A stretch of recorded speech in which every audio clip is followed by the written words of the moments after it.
esta mañana y poder saber, comprender que es solo por su misericordia que estamos aquí. No es porque nosotros seamos buenos, no es por nuestras fuerzas, es por su misericordia.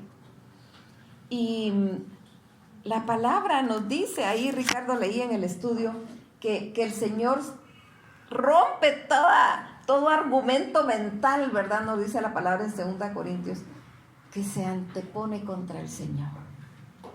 Y es por Él que estamos aquí.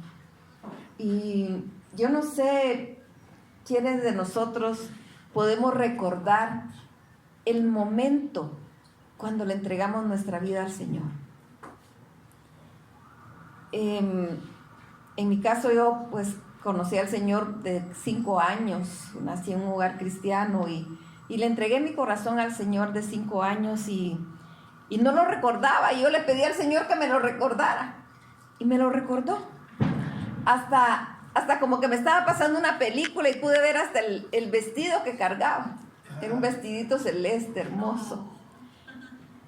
Y el Señor transformó mi vida.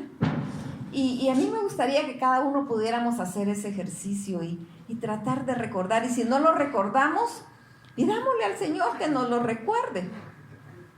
En el momento exacto en que Él transformó mi vida. Y poder decirle, gracias, porque es por tu misericordia que estamos aquí. Algunas veces pensamos, es que yo he logrado esto y esto otro por mis fuerzas, porque yo hago, Todo es porque Dios lo permite. Porque si no fuera por su bondad, no podríamos hacer nada. Por su misericordia no podríamos estar aquí. Porque como hemos dicho en varias oportunidades, en los hospitales hay personas de la edad de cualquiera de los que estamos aquí. Están enfermos y no pueden moverse. Tal vez son muy inteligentes, pero ahí están postrados. Desde bebecitos hasta ancianos. Así que pasa todas las edades, no se puede decir, ay, no es que yo soy joven y hasta que sea viejo. No, en todas las edades. Así que siempre es momento para alabar a Dios. Siempre es momento para agradecer la bondad del Señor. El mensaje de hoy dice, ¿por qué prometió Dios al Mesías? Esa es una pregunta. ¿Por qué prometió Dios al Mesías? Estamos empezando el último mes del año 2023 y podemos decir Ebenezer. Hasta aquí Jehová me ayudó. Hemos visto al Señor cada momento de nuestra vida en este año. Estamos entrando al último mes.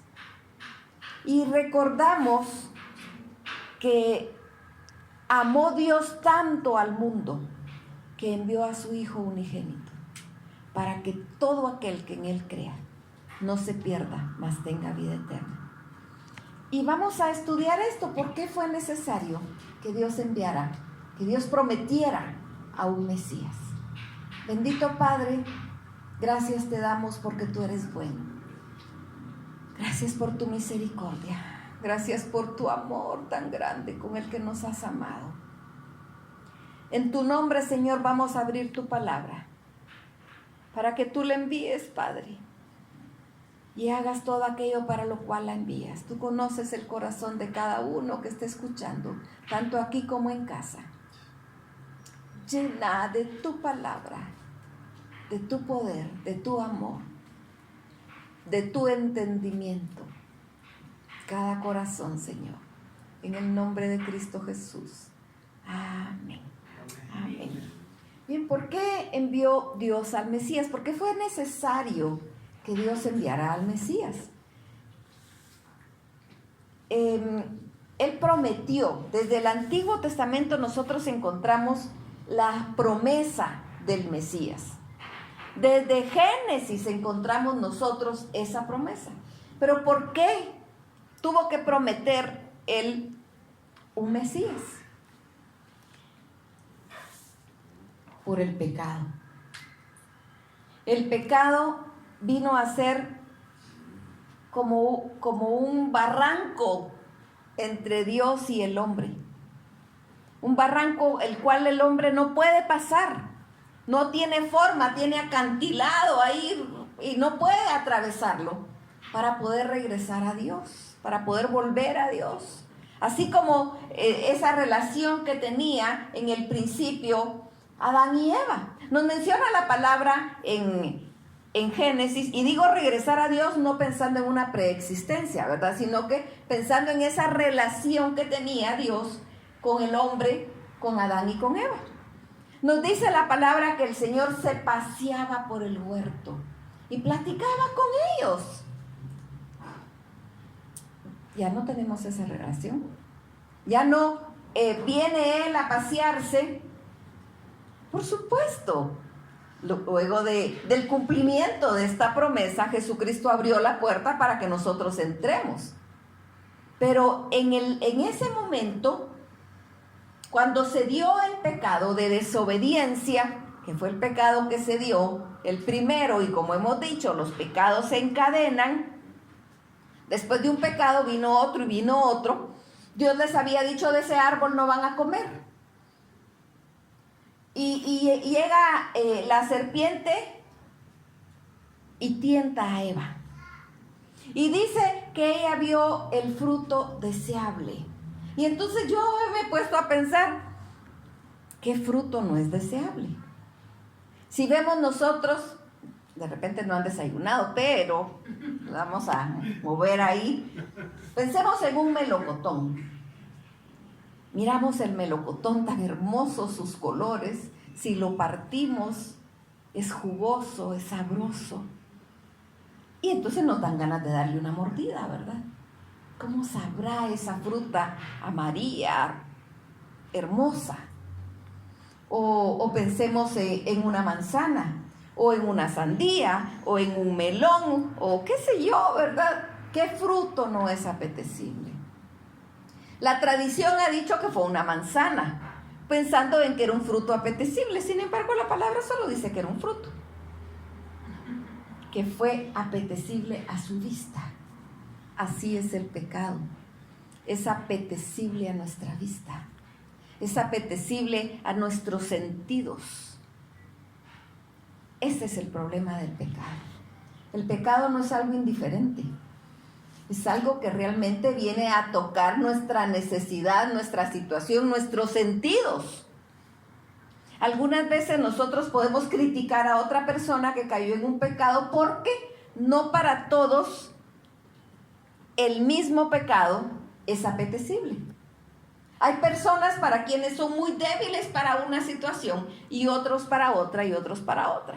Entonces, cuando nosotros criticamos a otra persona y decimos, pero ¿cómo pudo caer en ese pecado? Pero no nos vemos a nosotros mismos y nos decimos, pero ¿cómo pudiste caer en ese pecado? Porque cada quien es tentado según su propia concupiscencia, dice la palabra. Y entonces por eso es que el pecado es difícil de resistir. Pensemos en las tentaciones para Jesucristo. ¿Por qué lo tienta el enemigo diciéndole que si acaso él no tiene el suficiente poder para convertir esas piedras en pan? Porque tenía hambre. Estaba en ayuno. Y cuando nosotros tenemos hambre, de verdad que a veces hasta las piedras nos dan ganas de comer, ¿verdad? Si fueran más suavecitas. Queremos comer lo que sea que nos llene, que satisfaga esa necesidad que tenemos. Y entonces, ¿por qué esa tentación? Porque él tenía hambre en ese momento. ¿Por qué viene tentación a nuestras vidas? Por esas necesidades o por nuestra misma concupiscencia que hay en nosotros. Y entonces viene la tentación justo a lo que nosotros necesitamos o deseamos, porque no siempre es lo que necesitamos. Algunas veces solo lo deseamos. Y viene esa tentación y algunas veces ni siquiera ofrecemos resistencia. Algunas veces somos tan suaves que, ahí viene, bueno, aquí está. Otras veces nos resistimos un poco Otras veces nos sentimos debilitados por la tentación. Y ese es el momento de ir a Dios, de refugiarnos en Él, porque cuando la palabra nos dice, todo lo puedo en Cristo que me fortalece, también está hablando de la tentación. Sí, esa tentación no la puedo resistir, bueno, pero en Cristo sí puedo. Nosotros somos tan débiles que no podemos. Pero ese pecado que vino, separó al hombre de Dios. Puso una gran distancia. Y entonces empezamos a ver cómo empieza a fructificar, a crecer la población sin Dios. Y lo vemos desde el Génesis hasta el Apocalipsis. Vemos cómo empieza esa población que no quería conocer a Dios. Y lo podemos ver hoy en día cómo hay población que no quiere conocer a Dios, no quiere entrar, no quiere entender que necesita a Dios. Ay, el ser humano se siente tan capaz, tan importante, tan que no necesita nada, ¿verdad? Que ni siquiera a Dios necesita. Y cuando llegamos incluso a Apocalipsis, nos dice la palabra que en ese tiempo, a pesar de lo que va a estar pasando, del sufrimiento, ni aún así van a creer. Lo único que en este tiempo la gente se profesa atea. La gente que se pone en contra de Dios totalmente se profesa atea. En ese tiempo, en Apocalipsis, cuando se dé esa oportunidad, ya nadie se va a profesar ateo. Ya todos van a saber que Dios es Dios, pero ni aún así van a querer postrarse ante Él como Dios. Así es el hombre. Por eso, por el pecado, fue necesario que Dios prometiera ese Mesías. Voy a pedirles que abran sus Biblias en Romanos capítulo 3, verso 23. Del 23 en adelante. Romanos 3, 23. Por cuanto todos pecaron y están destituidos de la gloria de Dios, siendo justificados gratuitamente por su gracia, mediante la redención que es en Cristo Jesús, a quien Dios puso como propiciación por medio de la fe en su sangre, para manifestar su justicia a causa de haber pasado por alto en su paciencia los pecados pasados. Por cuanto todos pecaron, dice el 22, la justicia de Dios por medio de la fe en Jesucristo para todos los que creen en Él, porque no hay diferencia. Por cuanto todos pecaron y están destituidos de la gloria de Dios. No vino el Señor, bueno, este pecó, este no pecó. Y yo creo que si el Señor viniera aquí y nos preguntara a cada uno, ¿tú pecaste? Somos capaces de decirle que no. No, aquello decir, no, eso fue un desliz, ¿verdad? ¿Y quién no hace eso, pues? O esa fue una mentirita así chiquita, ¿no? Y además si hubiera dicho la verdad sería más doloroso. Entonces, no, nos queremos justificar ante Dios cuando no necesitamos, porque Él nos justifica cuando reconocemos el pecado. Entonces fue necesario que Él prometiera por cuanto todos pecaron y estamos destituidos de la gloria de Dios. No había forma de llegar en ese camino de esa promesa del Señor. Desde el momento que Dios confronta al hombre y le pregunta, ¿qué pasó? ¿Qué hace Adán? Culpa a Eva. ¿Qué hace Eva? Culpa a la serpiente. Entonces viene la maldición de parte de Dios para el hombre, para la mujer y también para la serpiente. Y ahí cuando maldice a la serpiente, da esa promesa del Mesías. Porque le dice que la mujer va, que la serpiente va a morder en el calcañar, pero la mujer va a aplastar la cabeza. Desde ahí viene la promesa del Mesías, porque Jesucristo al encarnarse vino a través de una mujer. para aplastar la cabeza del enemigo. Por supuesto, la victoria la obtuvo Jesucristo en la cruz del Calvario. Él es el que obtuvo la victoria. Pero empieza ahí esa promesa. Luego el pueblo, el mundo, la humanidad empieza a crecer, empieza a alejarse de Dios. Pero ese aliento de vida que el Señor había soplado al hombre al momento de crearlo, hace que el hombre siempre esté buscando un ser supremo. Y quienes no quieren creer en Dios terminan creyendo en los extraterrestres, pero en algo creen. Porque siempre el hombre está buscando un ser supremo, tiene que haber una fuerza superior. Y ahí viene la idolatría. Ahí viene la adoración de muchas deidades. Empieza el ser humano a considerar como su Dios, con D minúscula, a las fuerzas de la naturaleza, a las estrellas, al sol, a la luna, a la lluvia, a qué sé yo, ¿verdad? Tanta situación. Y de repente imaginarse algunos dioses, ¿verdad? Algunas deidades como los dioses de acera, representados por aquel árbol frondoso, por los baales, y empiezan a adorar a esos dioses en busca de satisfacer esa necesidad humana de buscar un ser supremo. En ese plan el Señor escoge a Abraham, a quien después le llama Abraham. Escogió a este hombre para que de su descendencia viniera el Mesías. No era tanto por ser un pueblo escogido, no. Lo escogió a este hombre para que de su descendencia viniera el Mesías. Cuando nosotros analizamos la ascendencia humana de Jesucristo, no vamos a encontrar perfección. Algunas veces nosotros queremos perfección en el ser humano. No hay. Somos imperfectos completamente.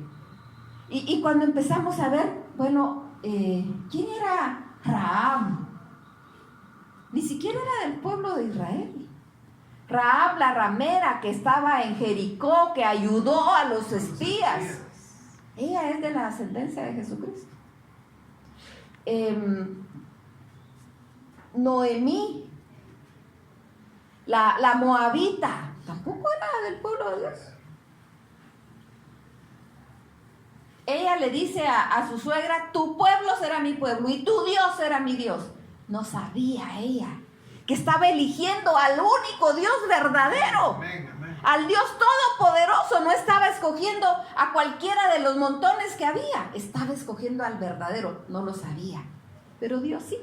Y está en la ascendencia de Jesucristo, en esa ascendencia humana. Jacob nos menciona la palabra, un pasaje terrible. Él tiene un encuentro fuera de matrimonio, digámoslo así, con una nuera. Y no es Jacob, perdón, es Judá. Habían muerto los hijos y la nuera estaba esperando que creciera el chiquito y se fue. Y entonces viene ella y se viste ropas de prostituta, y cuando él va, la encuentra y se acuesta con ella, y ella concibe 2 hijos. Uno de esos hijos es de la ascendencia de Jesucristo. Y entonces decimos nosotros, bueno, ¿y entonces dónde está la pureza? En Dios está la pureza. Ahora, Él nos exige a nosotros santidad, nos pide santidad porque Él es santo, pero sabe Él que necesitamos estar dependiendo de Él. Porque sin Él no podemos hacer nada. Por eso fue necesario que le enviara al Mesías. Si el ser humano fuera perfecto, pues no fuera necesario. No hubiera sido necesario que Él viniera a morir, porque Jesucristo vino a morir. Así que Él promete al Mesías. Y siguen hablando los profetas, y siguen hablando al pueblo de Israel, a este pueblo que de la descendencia de Abraham, de donde iba a venir el Mesías, y el pueblo se aleja y se aleja y se aleja una y otra vez de Dios, igual que todos los demás pueblos. Fue esa la razón. Ahora, ¿cómo se comunicaba el pueblo con Dios? A través del sacerdote. ¿Cómo se comunicaba Dios con el pueblo? A través del profeta. No podía el ser humano venir ante Dios directamente. Por supuesto, Dios escuchaba a su pueblo. Nos dice la palabra que Dios escuchó el clamor del pueblo en Egipto. Y se acordó Dios de su pueblo y lo sacó. Pero el hombre no tenía la libertad de venir ante el Señor. Tenía que ir con el sacerdote, llevar los animalitos que tenían para descargar en la cabeza de ese cordero el pecado del que lo estaba llevando. Y el sacerdote después tenía que hacer expiación por sus propios pecados para poder entrar al lugar santísimo y presentar el pecado del pueblo. Pero si él no presentaba sus propios pecados, iba a morir irremisiblemente. Porque no podía presentarse ante Dios con mancha, con pecado. Por eso fue que Dios prometió al Mesías. 1 Timoteo 1:5, para mostrar un camino, para mostrar el camino. 1 Timoteo 1:15, palabra fiel y digna de ser recibida por todos, que Cristo Jesús vino al mundo para salvar a los pecadores, de los cuales yo soy el primero, dice el apóstol Pablo. Y yo creo que todo lo podemos leer tomándolo también para nosotros. Palabra fiel y digna de ser recibida por todos, que Cristo Jesús vino al mundo para salvar a los pecadores. Para eso vino, para salvarnos.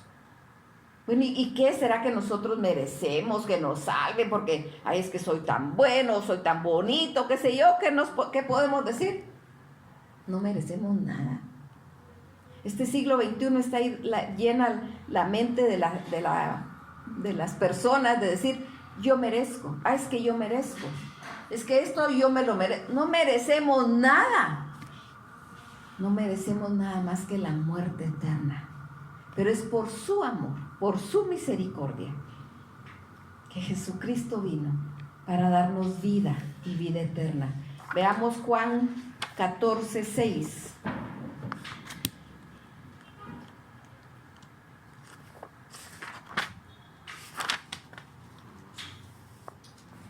Jesús le dijo, yo soy el camino y la verdad y la vida. Nadie viene al Padre sino por mí. Él no es un camino. Como hay un dicho común que dice todos los caminos llevan a Roma, entonces ahora eso se aplica que todos los caminos llevan a Dios. Mentira. El único camino es Cristo. Es el camino. No es un camino, es el camino. Si no es con Cristo, no se puede. Porque Él fue el que vino a dar su vida en lugar de nosotros. Porque la paga del pecado es muerte. No hay opción. No hay nada que nosotros podamos hacer, ni con el hombre más inteligente, ni con las mentes más brillantes de todo el mundo unidas para tratar de lograr la vida eterna. No se puede. La única forma lo tuvo que hacer Él. Tuvo que venir, humillarse, hacerse del tamaño de sus propias criaturas, humillarse ante el mismo ser humano, dejarse llevar a la muerte. Porque a Jesús no lo mataron, Él dio su vida. Amén. Porque si Él hubiera querido, se quita de ahí. Recordemos, incluso antes de ser capturado, Él ora y le dice al Padre, si es posible, pasa de mí esta copa, mas no sea mi voluntad, sino la tuya. Porque Él sabía lo que iba y como ser humano, pues ni modo, estaba fea la situación que venía. Pero estuvo dispuesto, por amor a nosotros. Cuando nosotros pensamos, bueno, es que en diciembre nosotros celebramos que Jesucristo vino, recordemos el verdadero motivo por el cual Jesucristo tuvo que venir. Por nuestro pecado. No es solo musiquitas alegres y florecitas y lucecitas, no. Es su amor manifiesto para alcanzar salvación. Vino para que nos prometió al Mesías para que nosotros pudiésemos alcanzar la salvación. Regresemos a Romanos capítulo 5.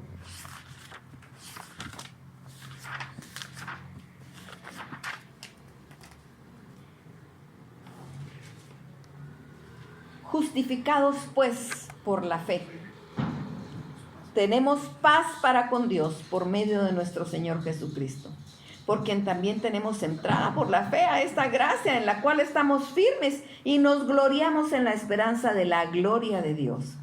Y no solo esto, sino que también nos gloriamos en las tribulaciones, sabiendo que la tribulación produce paciencia, y la paciencia prueba, y la prueba esperanza, y la esperanza no avergüenza, porque el amor de Dios ha sido derramado en nuestros corazones por el Espíritu Santo que nos fue dado. Porque Cristo, aun cuando éramos débiles, a su tiempo murió por los impíos. Ciertamente apenas morirá alguno por un justo. Con todo pudiera ser que alguno osara morir por el bueno. Mas Dios muestra su amor para con nosotros, en que siendo aún pecadores, Cristo murió por nosotros. Pues mucho más, estando ya justificados en su sangre, por él seremos salvos de la ira. Porque si siendo enemigos fuimos reconciliados con Dios por la muerte de su Hijo, mucho más, estando reconciliados, seremos salvos por su vida.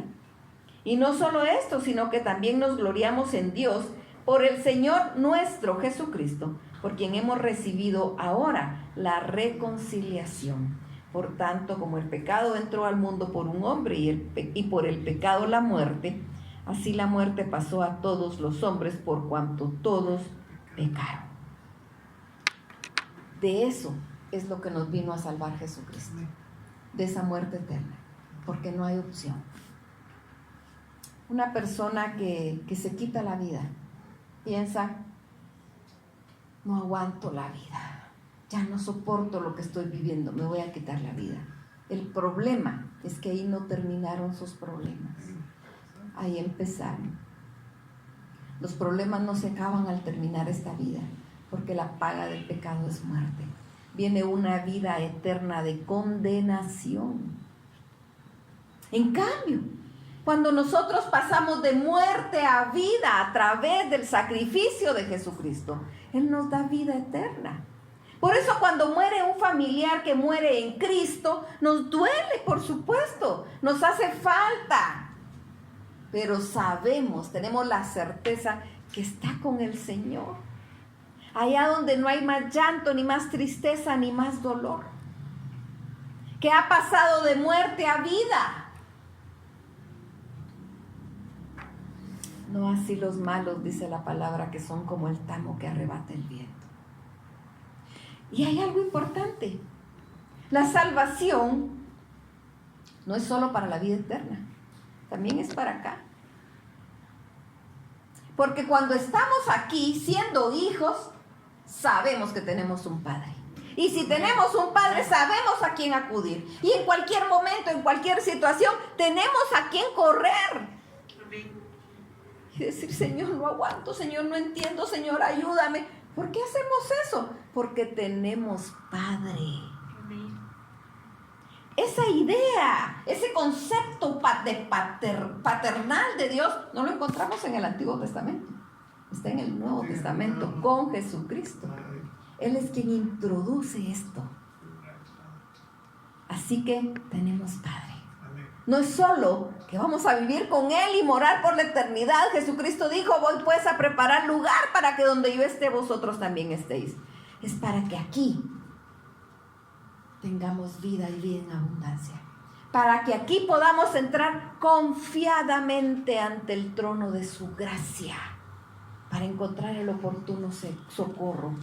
Ya no necesitamos ir a buscar al sacerdote a ver si puede y ver si dentro de mis animalitos tengo, pues no tengo animalitos. ¿Y entonces qué animal puedo llevar? Jesucristo, el Cordero perfecto que quita el pecado del mundo. Ya no se necesita estar sacrificando animalitos para que lleven mi pecado. Cristo llevó nuestro pecado. Hay quienes dicen, ay, pobrecito el animalito. ¿Y Cristo? ¿No pensamos en Él? Ay, ¿cómo podían matar los animalitos? Sí, a Cristo lo mataron. Sí, ¿cómo podían? A Él le arrancaron su ropa. Al quitarle su ropa, le estaban quitando su dignidad. Se burlaron de Él. Lo escupieron. Todavía vienen y le dicen, ¡ah, te crees rey! Y lo coronan con una corona de espinas, que no fue suave. Si hay mujeres que se ponen una su cola o uno sus ganchos y de repente dicen, ¡ay, me voy a quitar esto que me duele! Imaginémonos cuánto le dolió a él, que esas espinas fueron clavadas en su frente, de tal manera que sangró. Fue latigado de tal manera que se despedazaba su propia carne. Fue latigado tan profundamente que él murió desangrado. Y a nosotros nos duele una uña y nos ponemos a llorar. Él no merecía todo lo que él sufrió. No lo merecía. Nosotros sí. Pero lo hizo por amor. No menospreciemos la sangre de Cristo. Cuando nos alejamos de Dios, estamos menospreciando la sangre de Cristo. Y todavía nos animamos a decir, pobre los animalitos que mataban. No nos animemos a eso. No menospreciemos la sangre de Cristo derramada en la cruz del Calvario por amor. Apreciémosla. Sepamos que valemos la sangre de Cristo. Cuando nosotros mismos nos menospreciamos o alguien nos menosprecia, recordemos que valemos la sangre de Cristo y eso nos hace sentir con valor nuevamente, que valemos para Él, no para sentirnos en gran poder, no, para la alabanza de su gloria, valemos por Él, porque nos compró a un precio que no tiene valor humano posible, la sangre preciosa. Así que cuando quieras vivir una vida licenciosa, cuando quieras decir, no, pues yo todavía puedo, y cuando sea viejo, entonces tal vez me acerco, cuando quieras hacer cualquier cosa que Dios dijo que no y que es pecado, recuerda que estás menospreciando la sangre de Cristo. Creo que eso es el castigo más fuerte, la idea más fuerte que nosotros podemos pensar. Estamos menospreciando la sangre del Santo que derramó en la cruz del Calvario por amor, porque Él es el camino, la verdad y la vida. El ser humano anda buscando a quien adorar. El ser humano anda buscando cómo llegar a Dios. Y a Cristo dio su vida. Así que por eso fue que fue necesario que Dios prometiera al Mesías. Pero no solo lo prometió, lo cumplió. Y nosotros vivimos en esta época donde la promesa ya fue cumplida. Por eso vivimos en esta época de gracia, donde la promesa ya fue cumplida. Así que como que la pelota está de nuestro lado, ¿verdad? ¿Qué vamos a hacer con esa oferta, con ese ofrecimiento? ¿Cómo vamos a vivir la vida? Él lo ofreció. ¿Lo tomamos o no lo tomamos? Vivamos una vida digna de Él para alabanza de su gloria. Para que todo el mundo sepa que el Dios al que nosotros amamos es el Dios verdadero. Noemí no sabía, pero se enteró. Nosotros sí sabemos, que el mundo se entere. Bendito Padre. Gracias, gracias por esa promesa gloriosa de Jesucristo. Gracias por esa promesa gloriosa del Mesías que iba a venir a este mundo y que vino a darnos vida y vida en abundancia. Gracias por transformar nuestros corazones. Gracias por transformar nuestra vida. Te alabamos, te glorificamos y te bendecimos. Y nos comprometemos contigo a vivir una vida santa, porque tú eres santo. En el nombre de Cristo Jesús. Amén. Amén.